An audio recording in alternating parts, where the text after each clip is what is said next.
ఓట్ల పండుగ క్యాలైంది కదా, ఇక లీడర్లంతా ఇంటింటికి తిరిగి ఓటుకింత అని ముట్ట చెప్పే పనులు ఉంటారు. ఎలక్షన్ కోడ్ ఎంత గట్టిగా చెప్పినా సాటుకు నడిచేటి నడుస్తూనే ఉంటాయి. పైసలు ఎందుకు తీసుకుంటారు అని పబ్లిక్ని అడిగితే వాళ్ళు ఇయ్యంగా తప్పులేదు కానీ మేము తీసుకుంటూ వస్తుందా అనుకుంటా గల్లెగరేసి మరి కటింగ్లు ఇస్తారు. ఇక అందరు గట్లనే ఉంటారా అని అంటే అట్లా అనలేం. కొందరు నిజాయితీగా ఉంటారబ్బా.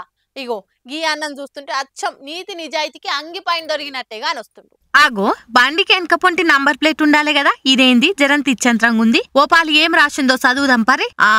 మా ఇంటి ఓట్లు అమ్మ బడవు.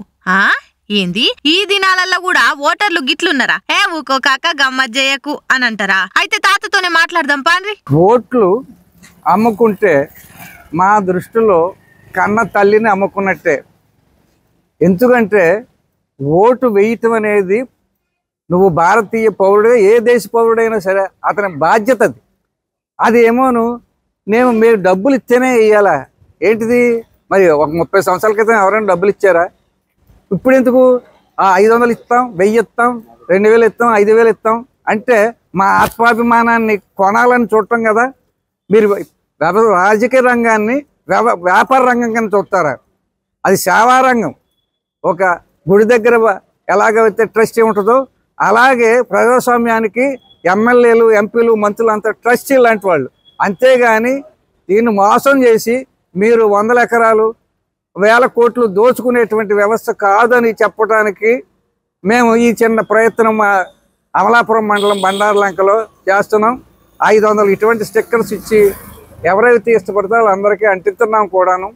ఇది కనుక నచ్చితే మరి ఆంధ్ర రాష్ట్రమే కాదు మొత్తం భారతదేశంలో కూడా వారి వారి భాషల్లో తర్జుమా చేసుకుని వేసి మన ప్రజాస్వామ్యాన్ని కాపాడవలసిందిగా విన్నవించుకుంటున్నాం. ఇన్నరా ఏమంటుండో పెద్ద మనిషి. కాక పేరు ఉప్పుగంటి భాస్కర్ రావు, కోనసీమ జిల్లా అంబాజీపేటలుండే రిటైర్డ్ వ్యవసాయ అధికారి. ఇక ఓట్ల సంబరం షాలైంది కదా, ఏడ లీడర్లు వచ్చి మా పార్టీ కోటయ్యూరని పైసలు ఇస్తారో అని ముందుగానే మేము ఓట్లు అమ్ముకోం అని ఇట్లా బండి మీద బోర్డు అంటించి తిప్పుతుండు. ఈడ బండికే కాదు ఇంటికాడ వస్తా బ్యానర్లేసి మీరు కూడా ఇట్లా చెయ్యకుర్రి అనుకుంటా కడుమోళ్ళకు ప్రచారం చేస్తుండు.